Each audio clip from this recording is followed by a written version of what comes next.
सर्वांना श्री स्वामी समर्थ अवधूत चिंतन श्री गुरुदेव दत्त. नमस्कार, मी तेजश्री आपल्या यूट्यूब चॅनलमध्ये तुम्हा सर्वांचं मनापासून स्वागत करते. तर येत्या 10 तारखेला 10 जुलैला आपण सगळे ज्या दिवसाची आतुरतेने वाट पाहतो तो म्हणजे गुरुपौर्णिमेचा दिवस. गुरुपौर्णिमेचा दिवस आपल्या गुरूंबद्दल कृतज्ञता व्यक्त करण्याचा दिवस आहे. गुरुपौर्णिमा हा आपल्या गुरूंबद्दल कृतज्ञता व्यक्त करण्याचा दिवस आहे. पहिले गुरु आपले आई वडील, आजी आजोबा हे असतात.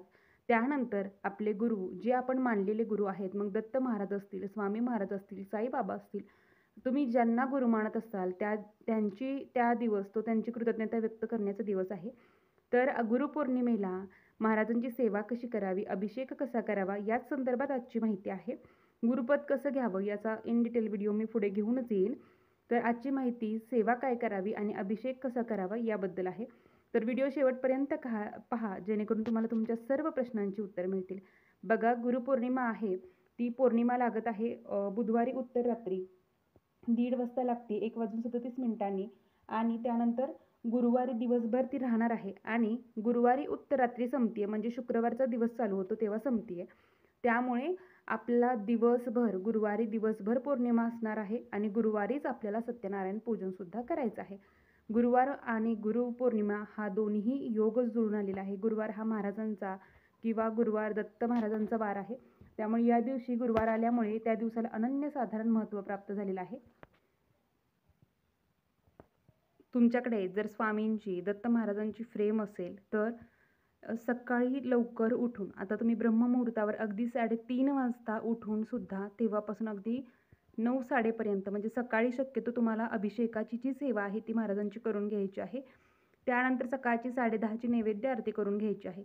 सकाळी शक्यतो लवकर उठा आणि स्वामींची सेवा करायची आहे. सकाळची केली तर अतिशय उत्तम. पहाटे अगदी 3:30 वाजल्यापासून करा. आता बघा, ज्यांच्याकडे फोटो आहे त्यांच्यासाठी पहिलं सांगते. फोटो छानपैकी गुलाबजल असेल तर गुलाबजलाने पुसून घ्या.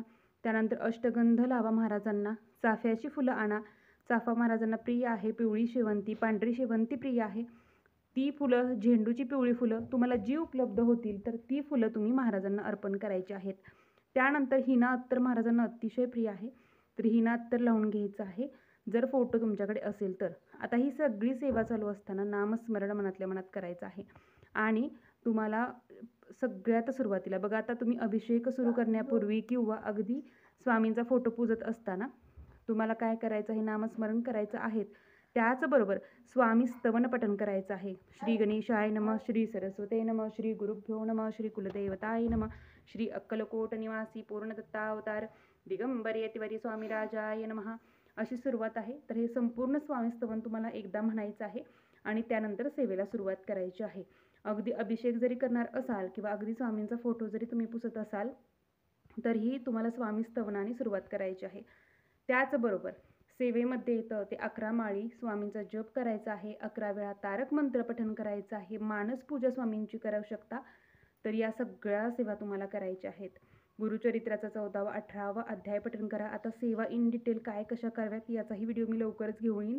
तर आता लक्षात आलं असेल, ज्यांच्याकडे फोटो आहे तर त्यांनी फोटो पुसावा गुलाबजलाने, हिना अत्तर लावून घ्यावं, अष्टगंध लावून घ्यावा, हार अर्पण करावा, फुलं अर्पण करावी. तर या पद्धतीने. त्याचबरोबर बघा, आता ज्यांच्याकडे मूर्ती आहे त्यांच्यासाठी मी दाखवलेलं आहे. गुरुवार आहे, महाराजांना पिवळा रंग प्रिय आहे, तर पिवळ्या रंगाचं वस्त्र घाला.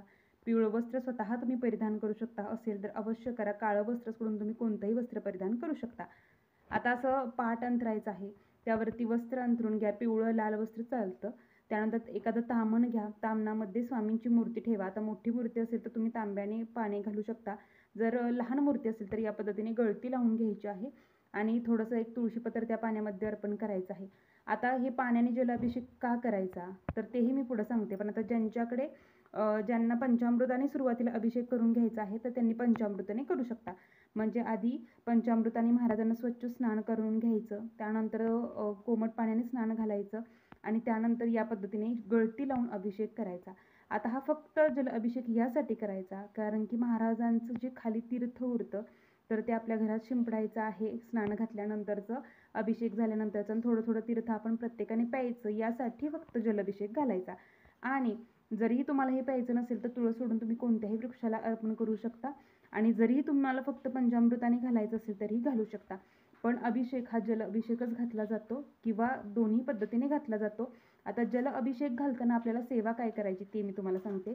या पद्धतीने गळती लावून द्यायची आहे महाराजांच्या मूर्तीवरती आणि त्यानंतर तुम्हाला एक गळती लावण्यापूर्वी अभिषेक घालण्यापूर्वी एक वेळा स्वामी स्तवन पठण करायचं आहे.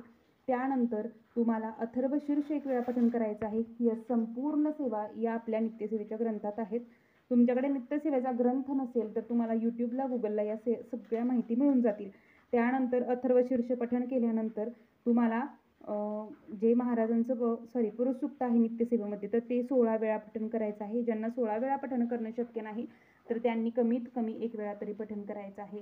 अथर्वशीर्ष पठण केल्यानंतर येतं ते श्रीसूक्त. श्रीसूक्त 1 वेळा किंवा 16 वेळा पठण करायचं आहे.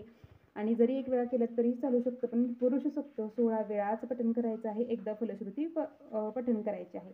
त्यानंतर येतं ते पवमान सूक्त. तर पवमान सूक्त त्याच नित्यसेवेच्या ग्रंथात आहे. तर पवमान सूक्त सुद्धा तुम्हाला 1 वेळा पठण करायचं आहे. पवमान सूक्त पठण केल्यानंतर रामरक्ष येतील 1 ते 9 वेळा पठण करायचे आहेत, कारण की त्यानंतर फलश्रुती चालू होते. तर या पद्धतीने अभिषेक महाराजांवरती घालायचा आहे. त्यानंतर महाराजांची मूर्ती उचलायची, स्वच्छ पुसायचं. तुम्ही जर नवीन वस्त्र आणले असतील तर नवीन वस्त्र घालायचे आहेत. त्यानंतर हिनात्तर लावून घ्यायचा आहे. महाराजांना अष्टगंध लावून घ्यायचा आहे. त्यानंतर फुलं अर्पण करायची आहेत. चाफ्याची करा, शेवंतीची करा किंवा लाल पिवळ्या रंगाची झेंडूची कोणतीही फुलं तुम्हाला जी उपलब्ध होतील ती तुम्हाला अर्पण करायची आहेत.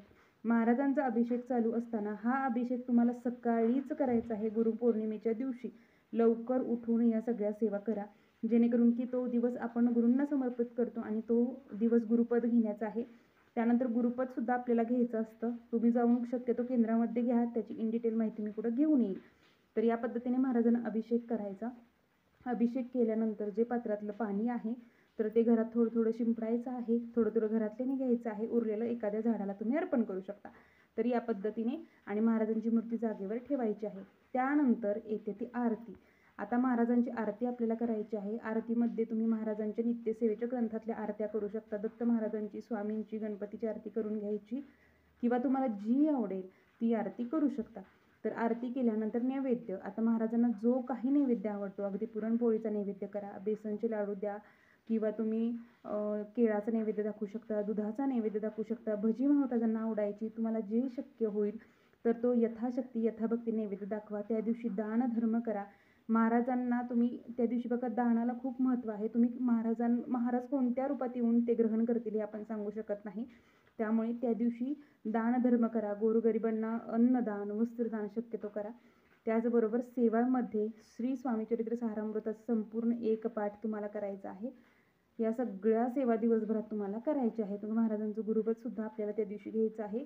आरती त्रिकाळ आरती करायला जमलं तर अवश्य त्रिकाळ आरती करा. सकाळची भूपाळी आरती 8 वाजता, सकाळची 10:30ची आरती आणि सायंकाळची 6:30ची आरती या पद्धतीने आरती तुम्हाला करायची आहे. तर या पद्धतीने गुरुपौर्णिमे दिवशी महाराजांची सेवा सगळ्यांनी करायची आहे आणि गुरुपद सुद्धा घ्यायचं आहे. या दिवशी महाराजांप्रती कृतज्ञता व्यक्त करण्याचा दिवस आहे. महाराज सदैव आपल्यासोबत असतात. भिवू नकोस, मी तुझ्या पाठीशी आहे. या वचनाची महाराज आपल्याला सदैव प्रचिती देत असतात. त्यामुळे हा दिवस महाराजांसाठी आहे आणि या दिवशी फक्त महाराजांची सेवा करायची आहे. महाराजांना तुमच्याकडून काहीही नको, खाण्याचे पदार्थाचं काहीही नको आहे महाराजांना.